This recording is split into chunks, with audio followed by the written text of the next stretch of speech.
جی، آیت نمبر 16 سے دیکھیے ترجمہ۔ اور اے پیغمبر صلی اللہ علیہ وسلم، اہل مکہ سے کہو کہ مجھ پر یہ وحی بھی آئی ہے کہ اگر یہ لوگ راستے پر آ کر سیدھے ہو جائیں تو ہم انہیں وافر مقدار میں پانی سے سیراب کریں تاکہ اس کے ذریعے ان کو آزمائیں، اور جو کوئی اپنے پروردگار کی یاد سے منہ موڑے گا اللہ اسے چڑھتے ہوئے عذاب میں پرو دے گا۔ اور یہ کہ سجدے تو تمام تر اللہ ہی کا حق ہیں، اس لیے اللہ کے ساتھ کسی اور کی عبادت مت کرو۔ اور یہ کہ جب اللہ کا بندہ اس کی عبادت کرنے کے لیے کھڑا ہو تو ایسا معلوم ہوا جیسے یہ لوگ اس پر ٹوٹ پڑ رہے ہیں۔ کہہ دو کہ میں تو صرف اپنے پروردگار کی عبادت کرتا ہوں اور اس کے ساتھ کوئی شریک نہیں مانتا۔ کہہ دو کہ نہ کوئی نقصان میرے اختیار میں ہے اور نہ کوئی بھلائی۔ کہہ دو کہ اگر مجھے اللہ سے کوئی نہ کوئی بچا سکتا اور نہ میں اسے چھوڑ کر کوئی پناہ کی جگہ پا سکتا ہوں۔ آیت نمبر 17 کی تفسیر میں دیکھیں کہ اب جنات کا واقعہ سنا کر اہل مکہ سے فرمایا جا رہا ہے کہ جس طرح یہ جنات حق طلبی کا ثبوت دے کر ایمان لے آئے ہیں، اسی طرح تمہیں بھی قرآن کریم پر ایمان لے آنا چاہیے، اور اگر تم نے ایسا کیا تو اللہ تعالیٰ تمہیں بارشوں سے سیراب فرمائیں گے۔ بارشوں کا ذکر خاص طور پر اس لیے فرمایا گیا کہ اس وقت اہل مکہ قحط میں مبتلا تھے۔ اور یہاں پر آیت نمبر 18 میں دیکھیے کہ تمام مسجدیں اللہ کی، یعنی مسجد اللہ کا گھر ہیں، اس لیے اس میں صرف اللہ کا ذکر ہونا چاہیے، بلکہ کسی قسم کی فرقہ واریت جو ہے وہ مسجدوں میں نہیں ہونی چاہیے۔ آیت نمبر 19 میں دیکھیں کہ اللہ کے بندے سے یہاں مراد نبی کریم صلی اللہ علیہ وسلم ہیں۔ اور ٹوٹ پڑنے کا مطلب ایک تو یہ ممکن ہے کہ کافر لوگ آپ کے ارد گرد جمع ہو کر ایسا انداز اختیار کرتے تھے جیسے وہ آپ پر نعوذ باللہ حملہ کر دیں گے۔ اور بعض مفسرین نے اس کا مطلب یہ لیا کہ جب آپ عبادت کے دوران قرآن کریم کی تلاوت فرماتے تو قرآن سننے کے لیے آپ کے گرد جنات کے ٹھٹ لگ جایا کرتے تھے، یعنی جنات اتنے شوق سے آتے تھے کہ جہاں وہ تلاوت سنتے تھے آپ صلی اللہ علیہ وسلم کے منہ سے تو فوراً وہاں کے جھمگٹا بنا لیتے تھے اور غور سے بیٹھ کر پورے قرآن کو سنا کرتے تھے۔ آگے دیکھیں آیت نمبر 24 ہے کہ یہ کافر لوگ مسلمانوں سے کہتے ہیں کہ ہم دونوں فریقوں میں سے کس کا مقام زیادہ بہتر ہے اور کس کی مجلس زیادہ اچھی ہے، یعنی کس کے مددگار طاقت اور گنتی میں زیادہ ہیں۔ اس آیت میں کافروں کو اسی قسم کی باتوں کے جواب میں منع فرمایا گیا کہ جب اللہ تعالیٰ کا عذاب سامنے آئے گا اس وقت انہیں پتہ چلے گا کہ کس کے مددگار کمزور یا تعداد میں زیادہ ہیں۔ آگے دیکھیں آیت نمبر ہماری ہے 27 سے 29۔ إِلَّا مَنِ ارْتَضَىٰ مِن رَّسُولٍ فَإِنَّهُ يَسْلُكُ مِن بَيْنِ يَدَيْهِ وَمِنْ خَلْفِهِ رَصَدًا لِّيَعْلَمَ أَن قَدْ أَبْلَغُوا رِسَالَاتِ رَبِّهِمْ وَأَحَاطَ بِمَا لَدَيْهِمْ وَأَحْصَىٰ كُلَّ شَيْءٍ عَدَدًا۔ سوائے کسی پیغمبر کے جسے اس نے اس کام کے لیے پسند فرما لیا ہو، ایسی صورت میں وہ اس پیغام کے آگے اور پیچھے کچھ محافظ لگا دیتا ہے تاکہ اللہ جان لے کہ انہوں نے اپنے پروردگار کے پیغامات کو پہنچا دیا ہے اور وہ ان کے سارے حالات کا احاطہ کیے ہوئے ہے، اور اس نے ہر چیز کو پوری طرح گن رکھا ہے۔ آیت نمبر 27 میں دیکھیے کہ اللہ تعالیٰ کے سوا کوئی عالم غیب نہیں ہے، البتہ وہ اپنے جس پیغمبر کو چاہتا ہے وہی کے ذریعے غیب کی خبریں پہنچا دیتا ہے، اور ایسے موقع پر فرشتوں کو اس وحی کا محافظ بنا کر بھیجا جاتا ہے تاکہ کوئی شیطان اس میں کوئی خلل نہ ڈال سکے۔ آگے ہماری سورہ مزمل شروع ہو رہی ہے۔ سورہ مزمل بسم اللہ الرحمن الرحیم، مکی صورت ہے۔ یا ایھا المزمل قم اللیل الا قلیلا نصفہ او انقص منہ قلیلا او زد علیہ ورتل القرآن ترتیلا۔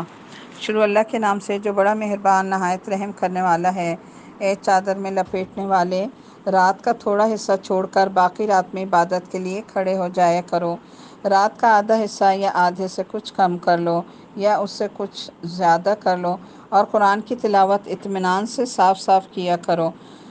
اب دیکھیں قرآن کے بارے میں اللہ تعالیٰ نے قرآن پڑھنے کا کیا حکم دیا ہے کہ ورتل القرآن ترتیلا، یعنی قرآن کو ایسے پڑھو، ایسے اس کی تلاوت کرو کہ اس کا ایک ایک حرف جو ہے وہ بالکل کلیئر ہونا چاہیے، یعنی تجوید کے ساتھ۔ لہٰذا ہمیں اپنی اپنی زبانوں میں یا عام فہم اس میں ہمیں نہیں پڑھنا قرآن، بلکہ کس طرح پڑھنا ہے جیسا اللہ تعالیٰ نے نازل فرمایا، خوش الحانی سے، اچھی آواز میں، اور ایک ایک حرف کو صحیح ادا کرنا ہے، الگ الگ کر کے تجوید کے ساتھ۔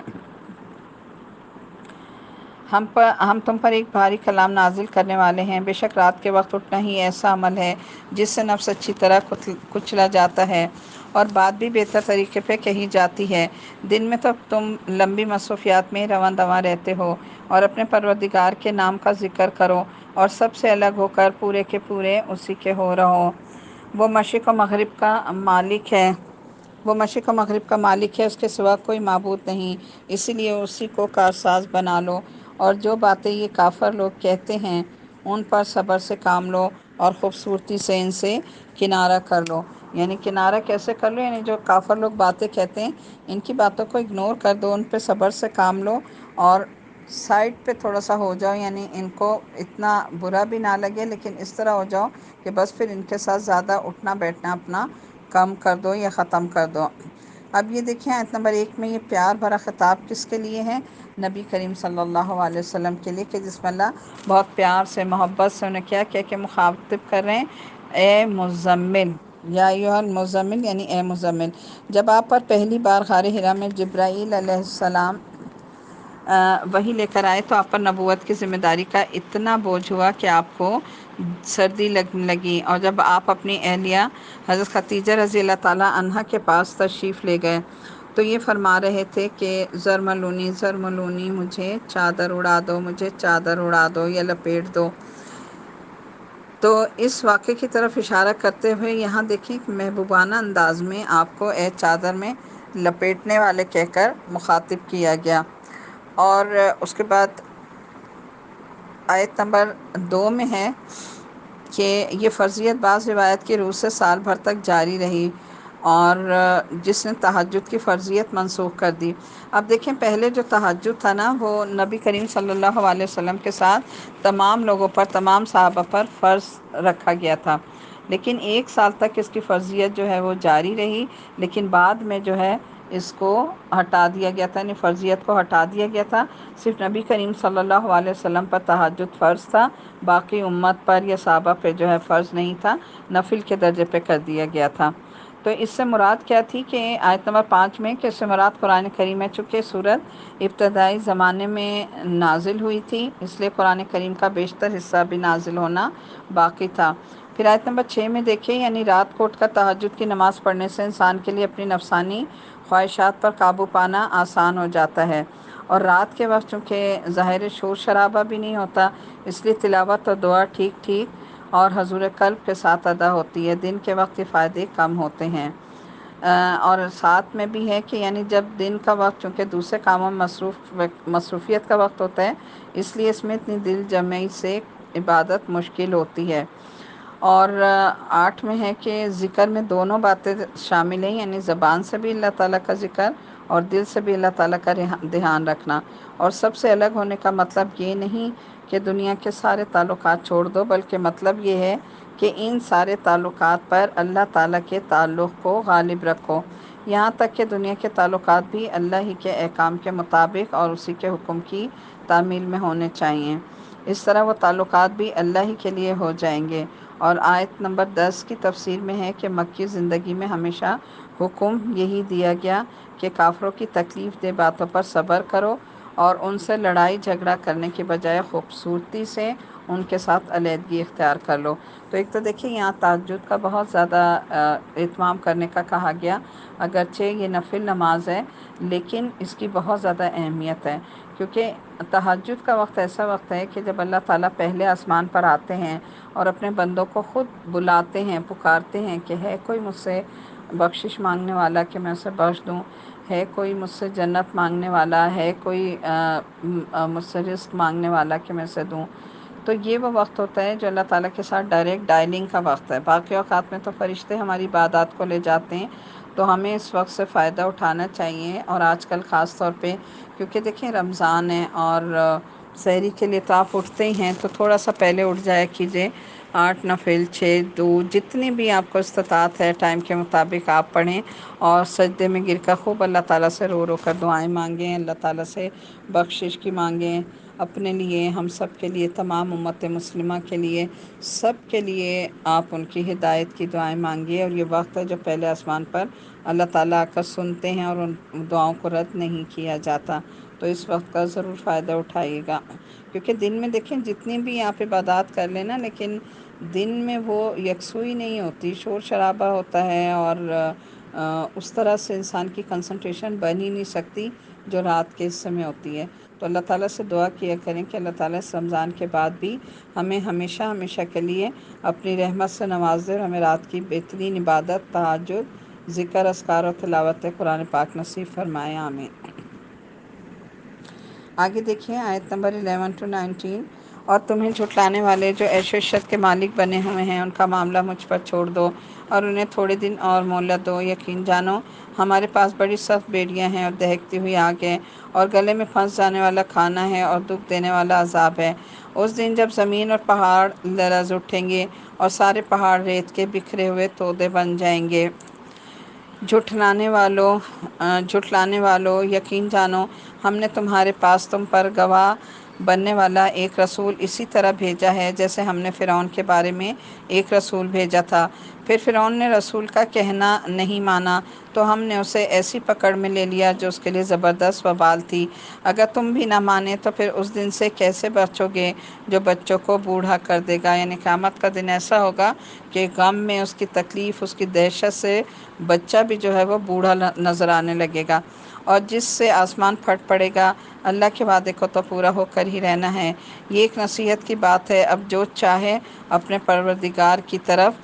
ان ھذہ تذکرۃ فمن شاء اتخذ الی ربہ سبیلا، یہ ایک نصیحت کی بات ہے، اب جو چاہے اپنے پروردگار کی طرف جانے والا راستہ اختیار کر لے۔ آگے دیکھیں آیت نمبر ہے ہماری 8 سے ہے، آیت نمبر 20 ہے۔ ان ربک یعلم انک تقوم ادنی من ثلثی اللیل ونصفہ وثلثہ وطائفۃ من الذین معک واللہ یقدر اللیل والنہار۔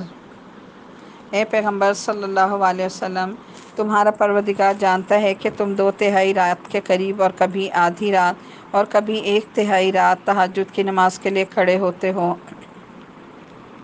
اور تمہارے ساتھیوں میں سے بھی ایک جماعت ایسا ہی کرتی ہے، اور رات اور دن کی ٹھیک ٹھیک مقدار اللہ ہی مقرر فرماتا ہے۔ اسے معلوم ہے کہ تم اس کا ٹھیک حساب نہیں رکھ سکو گے، اس لیے اس نے تم پر عنایت فرما دی ہے۔ اب تم اتنا ہی قرآن پڑھ لیا کرو جتنا آسان ہو۔ اللہ کو علم ہے کہ تم میں سے کچھ لوگ بیمار ہوں گے، اور کچھ دوسرے ایسے ہوں گے جو اللہ کا فضل تلاش کرنے کے لیے زمین میں سفر کر رہے ہوں گے، اور کچھ ایسے جو اللہ کے راستے میں جنگ کر رہے ہوں گے، لہٰذا تم اس قرآن میں سے اتنا ہی پڑھ لیا کرو جتنا آسان ہو۔ فَاقْرَؤْا مَا تَيَسَّرَ مِنْهُ وَأَقِیمُوا الصَّلَاةَ وَآتُوا الزَّکَاةَ وَاقْرِضُوا اللَّهَ قَرْضًا حَسَنًا وَمَا تُقَدِّمُوا لِأَنفُسِکُم مِّن خَیْرٍ تَجِدُوهُ عِندَ اللَّهِ هُوَ خَیْرًا وَأَعْظَمَ أَجْرًا وَاسْتَغْفِرُوا اللَّهَ إِنَّ اللَّهَ غَفُورٌ رَحِیمٌ۔ قرآن اتنا ہی پڑھ لیا کرو جتنا آسان ہو، اور نماز قائم کرو، اور زکوٰۃ ادا کرو، اور اللہ کو اچھا قرض دو، اچھا والا قرض، اور تم اپنے آپ کے لیے جو بھی بھلائی آگے بھیجو گے اسے اللہ کے پاس جا کر اتنا ہی پالو گے کہ وہ کہیں بہتر حالت میں اور بڑے زبردست ثواب کی شکل میں موجود ہے۔ اور اللہ سے مغفرت مانگتے رہو، یقین رکھو کہ اللہ بہت بخشنے والا اور بہت مہربان ہے۔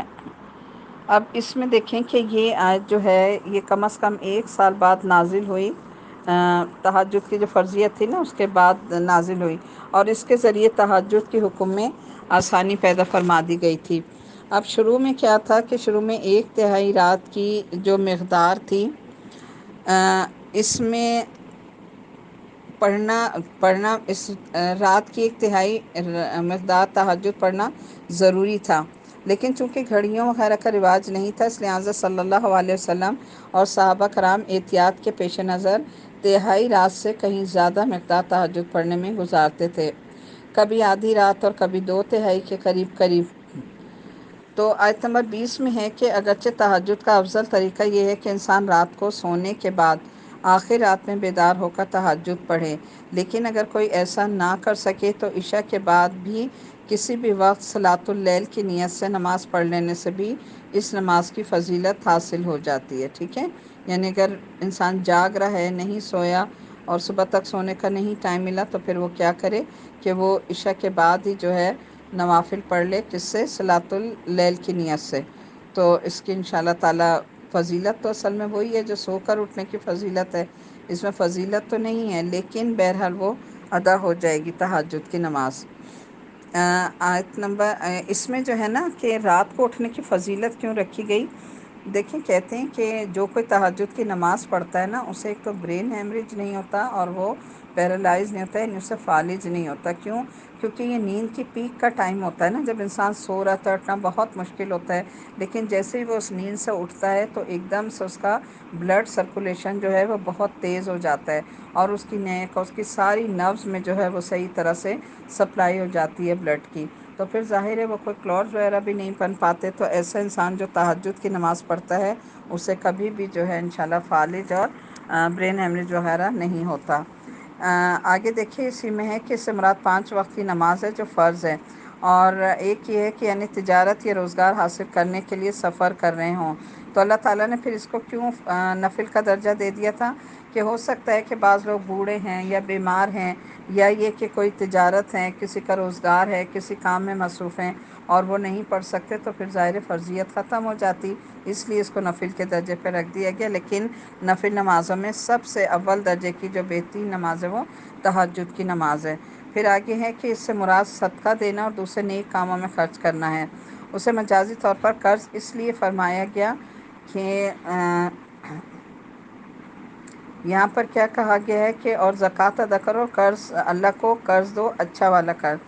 تو قرض کی کیا بات کی گئی کہ آخرت میں اس کے اجر اور ثواب کا وعدہ فرمایا گیا، اور اچھا والا قرض کا مطلب یہ ہے کہ اس میں نیت صرف اللہ تعالیٰ کی خوشنودی حاصل کرنا ہو، دکھاوا وغیرہ مقصود نہ ہو۔ تو ہم جو کچھ بھی اللہ تعالیٰ کے راستے میں خرچ کرتے ہیں، خواہ وہ زکوٰۃ ہے یا نفلی صدقات ہیں، ہماری نیت کیا ہونی چاہیے؟ خالصتاً اللہ کی رضا۔ اگر ہماری نیتوں میں اخلاص ہے تو اللہ اسے کئی گنا بڑھا چڑھا کر دنیا اور آخرت دونوں میں قبول فرما لیں گے۔